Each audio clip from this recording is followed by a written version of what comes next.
السلام علیکم ویورز، جیسا کہ ہم نے فرعون کی تباہی کے دوسرے پارٹ میں دیکھا تھا کہ افریقہ کا سردار امبر کو اپنے ساتھ لے جاتا ہے۔ پھر اس کی ملاقات افریقہ کے سنگ دل بادشاہ ہینیبال سے کرواتا ہے۔ ہینیبال امبر کو مصر میں جنگ کی صورتحال کا جائزہ لینے کے لیے روانہ کر دیتا ہے۔ تو چلیے اس سے آگے دیکھتے ہیں اور جانتے ہیں کہ اب امبر کے ساتھ کیا ہوتا ہے۔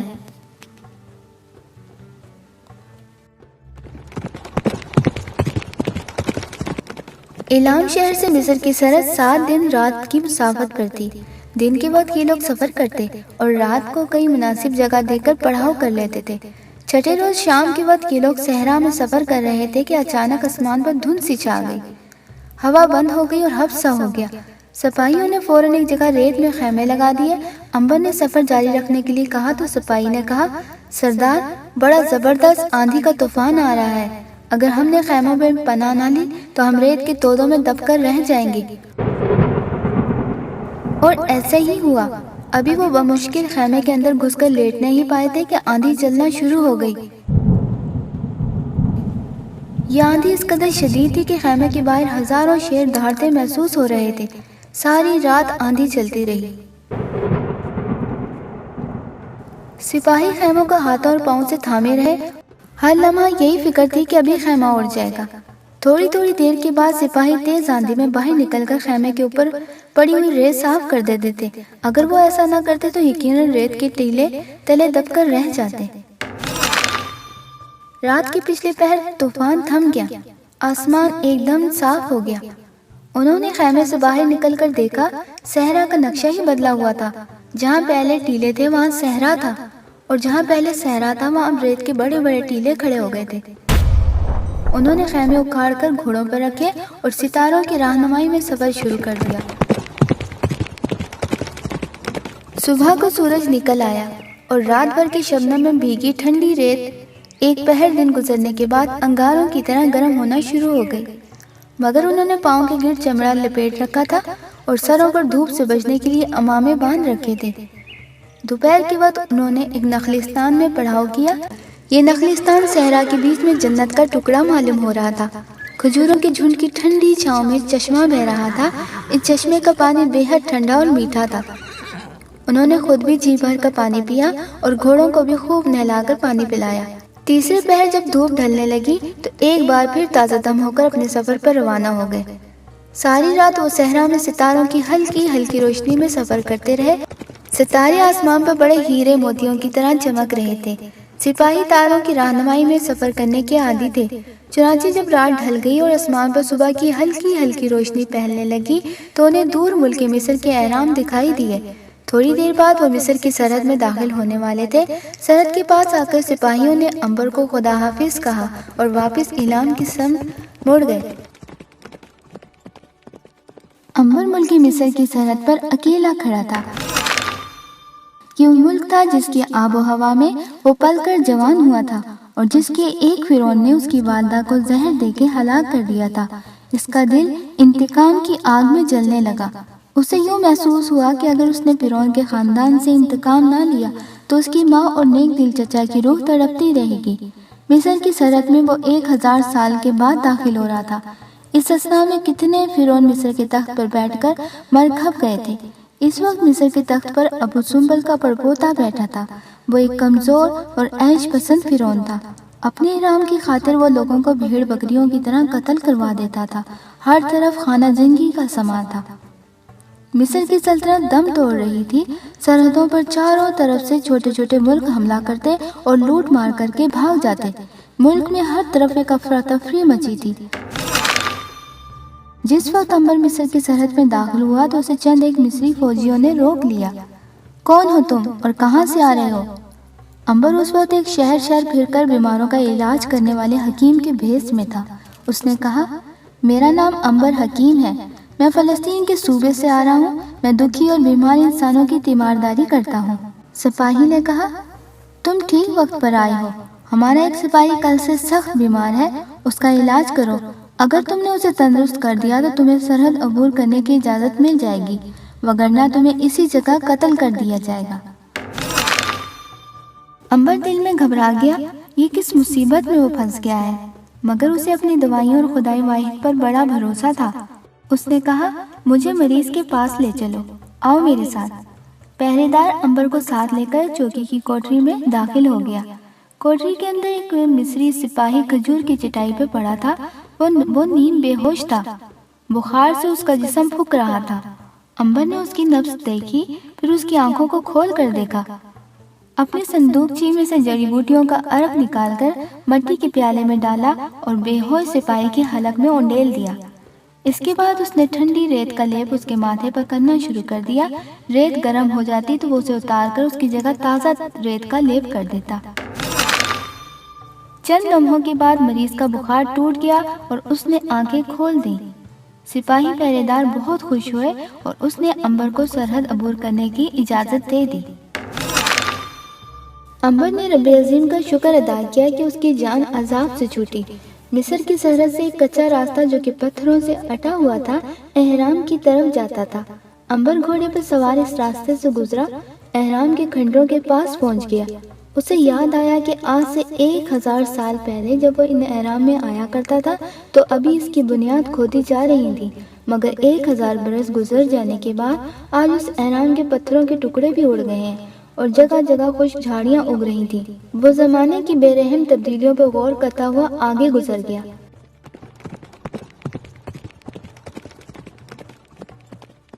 سرحد عبور کرتے ہی اسے معلوم ہو گیا تھا کہ فرعون کو قتل کر کے فوج کے سپہ سالار مہرکا نے تخت پر قبضہ کر لیا ہے۔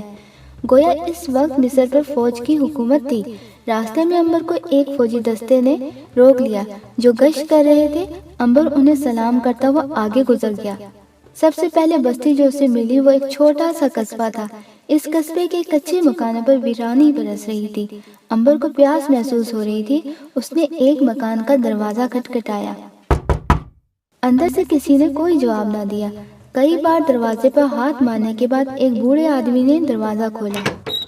وہ ڈرا ہوا تھا اور اس کی آنکھوں سے وحشت ٹپک رہی تھی۔ اس نے سہم کر پوچھا، کون ہو تم؟ اب ہمارے پاس کچھ نہیں رہا، جو کچھ تھا مہارکا کے سپاہی لوٹ کر لے گئے ہیں۔ امبر نے بوڑھے کو تسلی دی اور کہا کہ وہ صرف تھوڑا سا پانی پینا چاہتا ہے کیونکہ اسے پیاس لگی ہے۔ بوڑھے نے ادھر ادھر دیکھا اور کہا، اندر آ جاؤ۔ امبر دیوری میں ایک چٹائی پر بیٹھ گیا۔ بوڑھے آدمی نے اسے اور اس کے گھوڑے کو پانی پلایا۔ اس نے بتایا کہ مہارکا نے فرعون کو قتل کر دیا ہے اور لوگوں پر بڑا ظلم ڈھا رہا ہے۔ اس کے سپاہی ہر طرف لوٹ مار کر رہے ہیں، لوگوں کو بے دریغ قتل کر رہے ہیں۔ امبر نے پوچھا، کیا تمہیں معلوم ہے کہ فوجیوں کی چھاؤنی کس جگہ ہے؟ میں پرسوں شہر گیا تھا، میں نے دیکھا تھا کہ فوجیوں کی کوٹریاں شہر سے باہر دریائے نیل کے کنارے ابو سمبل کے احرام کے پاس بنی ہوئی تھی۔ امبر نے پوچھا، بابا کیا مہارکا کے پاس بہت زیادہ فوج ہے؟ اگر زیادہ فوج نہ ہوتی تو وہ تخت پر کیسے قبضہ کرتا؟ اس نے بے پناہ فوج بھرتی کر رکھی ہے۔ کیا اس کی فوج میں سنگ باری کرنے والی منجنیقیں بھی ہیں؟ اس کا مجھے علم نہیں، مگر تم یہ سب کچھ کیوں پوچھ رہے ہو؟ امبر نے بات ٹالتے ہوئے کہا، میں صرف اپنی معلومات میں اضافہ کرنا چاہتا تھا۔ اس کے بعد امبر نے بوڑھے مصری کا شکریہ ادا کیا اور گھوڑے پر سوار ہو کر آگے روانہ ہو گیا۔ بوڑھے مصری نے اسے یہ بھی معلوم ہو گیا تھا کہ مصر کے دارالسلطنت کا نام اب میمفس ہے اور پرانا دارالحکومت ہیبس کھنڈر بن چکا ہے۔ نیا دارالحکومت وہاں سے 1 دن اور 1 رات کے سفر پر واقع ہے۔ امبر ساری رات سفر کرتا رہا۔ دن چڑھا تو وہ ایک نخلستان کے قریب سے گزر رہا تھا۔ یہاں سے اس نے چشمے کا ٹھنڈا پانی پیا اور انگور توڑ کر کھائے۔ گھوڑے کو بھی گھاس چرنے کے لیے چھوڑ دیا۔ کچھ دیر آرام کرنے کے بعد اب وہ میمفس کی طرف چل پڑا۔ سورج غروب ہو رہا تھا کہ اسے مصر کے سب سے بڑے شہر اور دارالحکومت میمفس کے فصیل کے آثار نظر آنے لگے۔ شہر کے دروازے پر اسے پہرے داروں نے روک لیا۔ تم کون ہو اور کہاں سے آئے ہو؟ کہاں جانا ہے؟ یہاں بھی امبر نے یہی کہا کہ وہ فلسطین کے ایک صوبے سے آیا ہے۔ وہ حکیم ہے، چل پھر کر بیماروں کا علاج کرتا ہے اور میمفس میں اپنے ایک حکیم دوست سے ملنے آیا ہے۔ اس نے پہرے داروں میں مشک اور نافع تقسیم کیا اور یوں اسے شہر میں داخل ہونے کی اجازت مل گئی۔ وہ مصر کے نئے دارالحکومت میمفس میں داخل ہو گیا۔ اس شہر کو آباد ہوئے 1000 سال گزر گئے تھے۔ 1000 برس پہلے امبر کے زمانے میں اس شہر کا کہیں نام و نشان بھی نہ تھا۔ یہ شہر بھی دریائے نیل کے کنارے پر ہی آباد کیا گیا تھا، مگر یہ اوپر کی طرف تھا۔ یہاں سیلاب کا خطرہ نہیں تھا۔ امبر رات ہونے سے پہلے ایک کارواں سرائے میں پہنچ گیا۔ یہاں پہلے ہی سے ایک قافلہ اترا ہوا تھا اور ہر طرف بڑی چہل پہل تھی، مگر امبر نے محسوس کیا کہ لوگوں کے چہروں پہ ایک پریشانی اور وحشت سی ہے۔ کوئی بھی شخص اسے مطمئن نظر نہیں آیا۔ نوکر کو کچھ سکے دے کے اس نے گھوڑے کے چارے پانی کا بندوبست کرنے کو کہا اور خود تھوڑا بہت کھا پی کر سرائے کے صحن میں لکڑی کی ایک چوکی پر بیٹھ کر قہوہ پینے لگا۔ سرائے کا مالک بھی اس کے پاس آ کر بیٹھ گیا اور کہنے لگا، میری بیوی کئی سال سے بیمار ہے، اگر تم اس کا علاج کر دو تو میں ساری عمر تمہارا غلام رہوں گا۔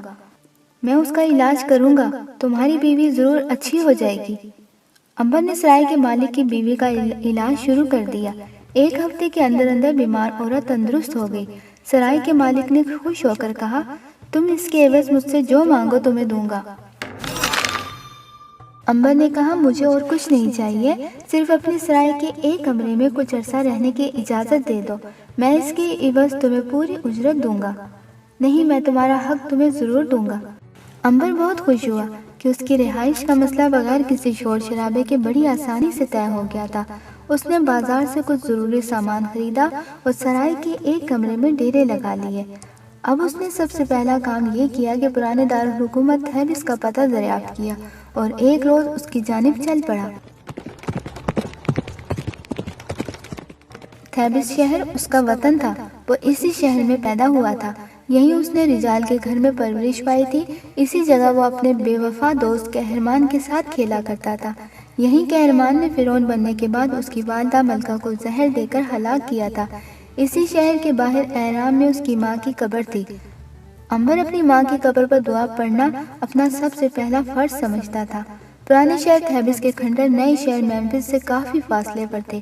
اپنے وطن کے کھنڈروں میں پہنچ کر امبر کی آنکھوں میں آنسو آ گئے۔ وہاں سوائے ویران کھنڈروں کے اور کچھ بھی نہیں تھا۔ نہ اس کا وہ گھر تھا جہاں وہ پلا تھا، نہ وہ آنگن تھا جہاں کھیل کر وہ بڑا ہوا تھا۔ اس کے بے وفا دوست قہرمان کا گھر بھی تباہ و برباد ہو چکا تھا۔ اس کا باپ فرعون کا محل ریت اور پتھروں کے ڈھیر میں تبدیل ہو چکا تھا۔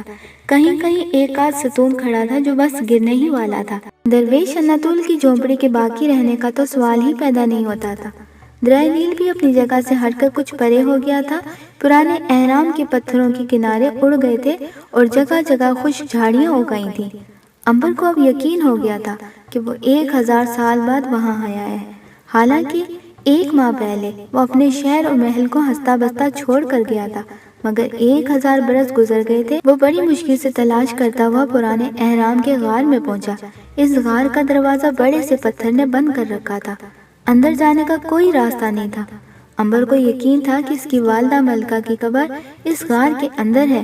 وہ اپنی ماں کی قبر پر دعا پڑھنا چاہتا تھا۔ احرام کے غار میں جانے کا کوئی راستہ نہیں تھا۔ امبر اپنی والدہ ملکہ کی قبر پر دعا پڑھے بغیر واپس نہیں جانا چاہتا تھا۔ وہ 1000 برس کے بعد اپنی والدہ کی قبر پر دعا پڑھنے آیا تھا۔ اس نے احرام اور اس کے غار کو بھی پہچان لیا تھا۔ اسے اس غار میں سے اپنی پیاری ماں کی ممتا کی خوشبو آ رہی تھی، مگر یہ سوال تھا کہ وہ اندر کیسے جائے۔ غار کے آگے جو بڑا سا پتھر گرا ہوا تھا وہ 1000 برس گزر جانے کے بعد اس احرام کا ایک حصہ بن گیا تھا۔ امبر نے ادھر سے ادھر راستہ تلاش کرنے کی کوشش شروع کر دی، مگر وہ کامیاب نہ ہو سکا۔ اچانک اسے غار کے پتھر کے کونے میں ایک سوراخ سا نظر آیا۔ اس نے ہاتھ اندر ڈال کر محسوس کیا کہ اندر سے مٹی بھربھری ہے۔ اب وہ وہاں سے مٹی ہٹانے لگا۔ کافی دیر تک مٹی ہٹانے کے بعد اس نے غار میں اتنا سوراخ کر لیا کہ وہ رینگ کر غار کے اندر داخل ہو سکتا تھا۔ اسے یہ بھی خیال تھا کہ 1000 سال گزر جانے کے بعد جانے اندر کیسے کیسے کیڑے مکوڑے پیدا ہو گئے ہوں۔ اس نے پتھر رگڑ کر مشل جلائی اور خدائے واحد کا نام لے کر رینگتا ہوا غار کے اندر داخل ہو گیا۔ اندر گھوپ اندھیرا تھا، جیسے مشل کی روشنی دور کرنے کی کوشش کر رہی تھی۔ غار کی چھت سے جالے لٹک رہے تھے، فضا میں نمی اور گھٹن تھی، مگر ماں کی محبت ان سب بلاؤں پر حاوی ہو چکی تھی۔ اس لیے امبر غار کے اندر مشل ہاتھ میں لیے آگے بڑھتا رہا۔ اتنی صدیاں گزر جانے کے بعد بھی اس نے ماں کی قبر کو پہچان لیا۔ قبر کا پتھر ویسے ہی تھا، صرف اس پر چھت سے گری ہوئی مٹی اور ریت جگہ جگہ پڑی تھی۔ امبر بے اختیار ماں کی قبر سے لپٹ گیا اور پھوٹ پھوٹ کر رونے لگا۔ رونے کے بعد جب اس کے دل کا غبار دھل گیا تو اس نے ہاتھ اٹھا کر آنکھیں بند کی اور دعا پڑھنے لگا۔ دعا پڑھنے کے بعد وہ اپنے چچا کی قبر پر گیا اور وہاں بھی دعا پڑھی۔ وہ ماں کی قبر پر بیٹھ گیا اور اپنی گزری ہوئی اور آنے والی زندگی کے بارے میں غور کرنے لگا۔ وہ 1000 سال سے زندہ تھا، موت اس پر حرام کر دی گئی تھی، اب خدا جانے اسے کتنے ہزار سال اور زندہ رہنا تھا۔ کسی وقت اس خیال سے اسے خوشی بھی ہوتی تھی کہ وہ تاریخ کے ساتھ ساتھ سفر کر رہا ہے، وہ نئی نئی حکومتوں کو عروج پر جاتے اور پھر برباد ہو کر مرتے دیکھ رہا ہے، مگر کسی وقت وہ اداس بھی ہو جاتا تھا کہ کہیں وہ اتنی لمبی عمر سے اکتا نہ جائے۔ اگر وہ اکتا گیا تو پھر کیا ہوگا، کیونکہ مر تو وہ سکے گا نہیں۔ امبر نے بیٹھے بیٹھے محسوس کیا کہ اسے کہیں سے پانی کے گرنے کی آواز آ رہی ہے۔ وہ مشعل ہاتھ میں لے کر اس طرف چل پڑا جدھر سے پانی کی آواز آ رہی تھی۔ یہ آواز ایسی تھی کہ جیسے کہیں قریب ہی پتھروں میں کوئی چشمہ بہہ رہا ہے۔ امبر آگے بڑھتا گیا۔ غار اب بائیں جانب کو گھوم گئی تھی اور چشمہ بہنے کی آواز زیادہ قریب سے سنائی دینے لگی تھی۔ تھوڑی دور تک چلنے کے بعد امبر ایک چشمے پر پہنچ گیا۔ یہاں پر پانی اہرام کے پہاڑ کی چھت میں سے ایک پتلی سی دھار کی شکل میں پتھروں میں گر رہا تھا، جہاں جمع ہو کر وہ چشمے کی صورت میں بہہ کر غار کے اندر ہی اندر کسی نامعلوم مقام کی طرف جا رہا تھا۔ امبر نے مشعل ایک طرف رکھ کر چشمے میں ہاتھ ڈالا۔ پانی بے حد ٹھنڈا تھا۔ اس نے پانی کا ایک گھونٹ پیا ہی تھا کہ غار میں زلزلہ سا آ گیا۔ امبر خوفزدہ ہو کر پیچھے ہٹا اور دیوار کے ساتھ لگ کر کھڑا ہو گیا۔ زلزلے کی وجہ سے غار کی دیواریں کانپ رہی تھیں اور چھت میں سے کچھ پتھر نکل کر چشمے کے پانی میں گر پڑے۔ امبر نے خطرہ محسوس کیا کہ کہیں غار کی چھت نہ بیٹھ جائے۔ وہ مشعل ہاتھ میں لے کر واپس بھاگنے ہی والا تھا کہ زلزلہ رک گیا۔ پھر اسے ایک آواز سنائی دی، امبر، کیا تم میری آواز کو پہچانتے ہو؟ امبر نے فوراً اس آواز کو پہچان لیا۔ یہ اس کے ہمدرد اور مشفق بزرگ اناطول درویش کی آواز تھی۔ میرے بزرگ درویش اناطول، یہ آپ ہی کی آواز ہے؟ میں نے آپ کی آواز پہچان لی۔ میرے بیٹے، تم نے میری آواز کو ٹھیک پہچانا۔ میں اناطول درویش کی روح ہوں۔ سنو، تم اپنی والدہ کے بارے میں فکر کرنا چھوڑ دو۔ تمہاری والدہ کی روح جنت میں آرام کر رہی ہے۔ کیا میں اپنی والدہ کی روح سے مل سکتا ہوں؟ نہیں، ایسا نہیں ہو سکتا۔ رب عظیم نے تمہاری والدہ کی روح کو جنت کے سب سے بلند حصے میں پہنچا دیا ہے۔ تم سے ملنے کے لیے روح کو بہت نیچے آنا پڑے گا اور اس سے اسے تکلیف ہوگی۔ امبر نے بےتابی سے کہا، رب عظیم کا واسطہ ہے اناطول، مجھے بھی میری ماں کے پاس پہنچا دو، میں اب زندہ رہنا نہیں چاہتا۔ ایسا ناممکن ہے امبر، تم اب زندہ رہو گے، قیامت تک زندہ رہو گے، یہ تمہاری تقدیر کا فیصلہ ہے، تم اگر چاہو بھی تو مر نہ سکو گے۔ یہ تو ایک عذاب ہے اناطول، جسے تم عذاب کہہ رہے ہو وہ تمہاری خوش قسمتی ہے امبر۔ رب عظیم نے تمہیں یہ موقع دیا ہے کہ تم تاریخ کا سارا کھیل اپنی آنکھوں سے دیکھو، تہذیبوں کو ابھرتے اور مٹتے ہوئے دیکھو، بہاروں کو آتے اور پھولوں کو ہر موسم میں کھلتے دیکھو، تم پرندوں اور چشموں کے نغموں اور قیامت تک سنتے رہو گے۔ پھر بھلا تم گھاٹے میں کیسے ہو؟ تم تو بڑے فائدے میں ہو، تم نے تو آب حیات پی لیا ہے۔ لیکن اناطول، میں قیامت تک زندہ رہنا نہیں چاہتا۔ اب کچھ نہیں ہو سکتا امبر، تمہاری تقدیر لکھی جا چکی ہے۔ اناطول، کیا تم مجھے یہ نہیں بتا سکتے کہ مہارکا نے کتنی فوج بنا رکھی ہے اور اس کے پاس اسلحہ کتنا ہے؟ امبر بیٹی کی دنیا والوں کی چیزیں ہیں اور دنیا والے ہی اسے جانتے ہیں، ہم کو ان کے معاملات میں دخل دینے کی اجازت نہیں ہے۔ میں جانتا ہوں تمہیں ہینیبال نے اسی لیے یہاں بھیجا ہے، بس تم اس کام کو خود ہی کرو گے، میں اس سلسلے میں تمہاری کوئی مدد نہیں کر سکتا۔ اچھا، الوداع اناطول، اناطول، الوداع، الوداع، الوداع۔ امبر درویش اناطول کی روح کو پکارتا ہی رہ گیا اور اس کی روح کی آواز اسے الوداع کہتی دور ہوتے ہوتے غائب ہو گئی۔ اب غار میں سوائے چشمے کے بہنے کی آواز کی اور کوئی آواز نہیں تھی۔ امبر کے لیے اب وہاں کھڑے رہنا بیکار تھا۔ اس نے مشعل اٹھائی اور واپس چل پڑا۔ ماں کی قبر کے پاس سے گزرتے ہوئے اس نے ایک بار پھر دعا پڑھی اور اس کی آنکھوں میں آنسو آ گئے۔ پھر وہ مشعل کو بجھا کر غار میں سے باہر نکل آیا۔ غار کے اندر اندھیرا تھا، مگر تھیبس کے ویران کھنڈروں پر سورج چمک رہا تھا اور صحرا کی ریت گرم ہو رہی تھی۔ امبر کا گھوڑا کھجوروں کے نیچے گھاس چر رہا تھا۔ وہ گھوڑے پر سوار ہو کر واپس کاروان سرائے کی طرف روانہ ہو گیا۔